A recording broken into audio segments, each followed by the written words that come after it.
Hey, Paul here for Retro Gaming Arts, and today what I've done is I've moved my SquareSoft Square Enix collection because I'm one game away from having every PS1 SquareSoft Square Enix game and one game away from every PS2 SquareSoft Square Enix game. So I just want to show my collection so far, and maybe there'll be something in there that you haven't seen. And so yeah, that's like part of the purpose, and that is not only to just show games that you may not have seen and bring something new to your attention, but to also show you how I've learned to collect. Now, this was one of my first collecting goals, and it was because I fell in love with Squaresoft and Final Fantasies that I wanted to experience everything else that they had. And that's I feel is a good way to collect, is you hone in on games that you know you like and you know that you enjoy, and you explore other games of that type, whether it be in the same franchise, the same developers, the same creators, or the same publishers. And that, to me, is what I do. And I like it, and it works for me, and it might work. You probably do the same thing, or you may not, or you may want to try it. So anyway, let's go check out the Squaresoft collection so far. Alright, so first we're going to start up here, and the reason why is because these are all reprints from Square Enix. If you look, they're all Square Enix titles, and they're all still sealed. These were all purchased from Square Enix's website. I think they're like $15 a piece, but you can wait and they'll go on sale, and I got all these for $7 each, and you can too, because they're still reprinting them. So that's why those are kind of separated. Now here's all the original Squaresoft games for PS1. Some sick Vagrant story. It's an RPG that has nothing to do with Final Fantasies. Parasite Eve, survival horror RPGs. Killer Xenogears, a nice standalone RPG. I actually haven't played Chrono Cross yet, but I've played Chrono Trigger and I want to experience Chrono Cross. So that's why collecting like this works perfectly. And then you got the Anthology and the Chronicles, Tobal #1, a nice fighting game. And all the ones that say CD sampler included, I do have all the extra discs for them because I want them. Legend of Mana, Tactics, Chocobo Dungeon 2, and Chocobo Racing. It's Mario Kart but with Chocobos. How adorable.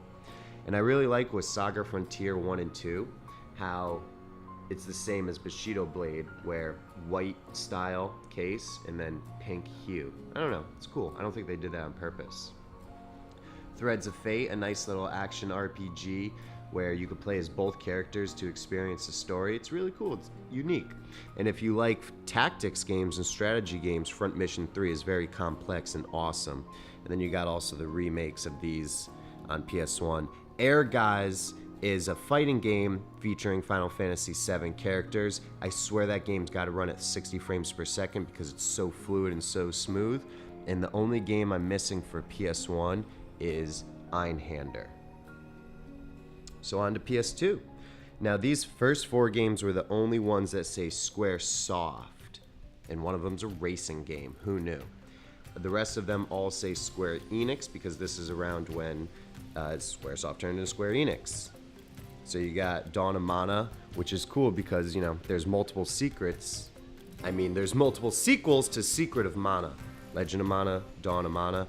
You got Final Fantasy X, 10, 2, and 12. And then you got the Dirge of Cerberus, the Final Fantasy VII game featuring Vincent. And then Drakengard, 1 and 2. Kingdom Hearts, 1, 2, and 3, I guess you would say. 1's up there, 2 and 3. Valkyrie Profile. They made Valkyrie Profile was an Enix game originally, and so was Star Ocean, but now they're Square Enix games for the sequels. Radiata Story, a nice standalone title. Here's Front Mission 4. This is actually a new sealed Square Enix reprint of the game. I haven't beaten Front Mission 3 yet, so I'm not there. And Grandia 3 joined Square Enix's roster, but Grandia 1 and Grandia 2 were not. Then they also made 2 Full Metal Alchemist games, which I've never experienced this anime, but if I'm going to play the games, and if they're awesome, I'm probably going to try out the anime. I think the games were made for people who like the anime, so I'm doing it in reverse, but oh well. And then Romancing Saga. which I haven't played, and Unlimited Saga is, I know it's terrible because I've seen it, but it's the only one for PS2 I don't have. And then another series that I've never played that I really want to get into is the Dragon Quest series. And moving on to PS3, we have my all-time favorite game ever, which is NIER. And then NIER is made by the same guy that made Drakengard 3, and Drakengard 3 is my favorite Drakengard. These games are killer. Absolutely love them. And you know what else I love? The Final Fantasy 13 Trilogy. Most people hate this. I absolutely love it. And when people are like, oh, that game sucks, I'm like, did you beat it? And they're like, no. I'm like, well, you gotta beat it before you can make that decision, because it takes a really long time to get up to people's standards. And I've only ever met one person that beat it and didn't like it. And then another thing you can get from Square Enix website is a brand new collector edition copy of 13-2. These didn't sell, but so you can get these on sale for like next to nothing. And then on to PS4, I just have the major ones, which is NIER Automata and Final Fantasy 15. Those are two reasons right there to have a PS4. I started playing this, didn't really get into it too much. I mainly played the demo of 15, and then haven't played Star Ocean yet. These games take a long time to beat. I'm not a fan of Tomb Raider or any type of game like that, but it still says Square Enix on it, so I'll throw it into the video. Now, for Xbox 360, when I replay my favorite game, I want to replay it on the 360 because I don't give the 360 much love, and it should get some. And then there's also some unique Squaresoft games that were only made on the 360. And then The World Ends With You is my only DS game. I don't even actually have a DS. I had to borrow a DS from somebody to even play this, and you have to use the stylus to do all the moves, and I kind of don't like that. So I didn't play it. I played it for like 9 hours in total, and was just like, the stylus sucks. And there's only 6 Square Enix games for Game Boy Advance, I believe, and so 2 out of those 6. And you could play Final Fantasy IV on so many different platforms, but I actually like the Game Boy Advance version.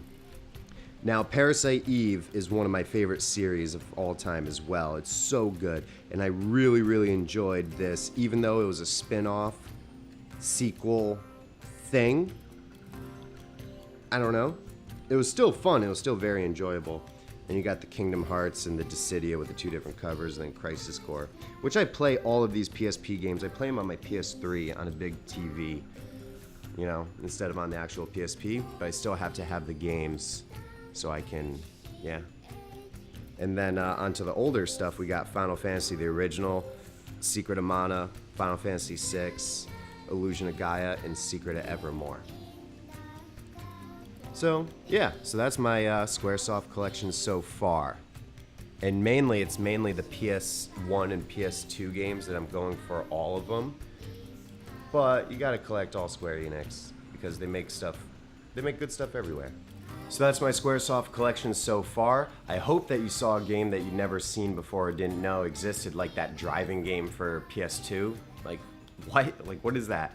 So I hope that part was informative, and I hope also the mentality behind how I collect, I hope that also helps in some way, because I've been doing this for a while, and that's truly what works best for me, so that I don't have an overwhelmingly large amount of games to the point where I don't know what to play. I still have a small enough amount of games so I know what I want to play next, and I'm never like waiting. So if I have a bunch of Silent Hills and there's 2 that I want to play, I already have them, so I can play them when I get to them. You know what I mean? And I find that to be a thoroughly far more enjoyable experience of collecting, and I wanted to share that. And thank you guys very much for watching. Let me know how you collect in the comments. Let me know how you collect, what you collect, if you saw something new that you didn't see before, if you like Square Enix, if you hate Final Fantasy 13, tell me all that kind of stuff. I read all those. It's really fun. And thank you very much for watching. I'll see you next time.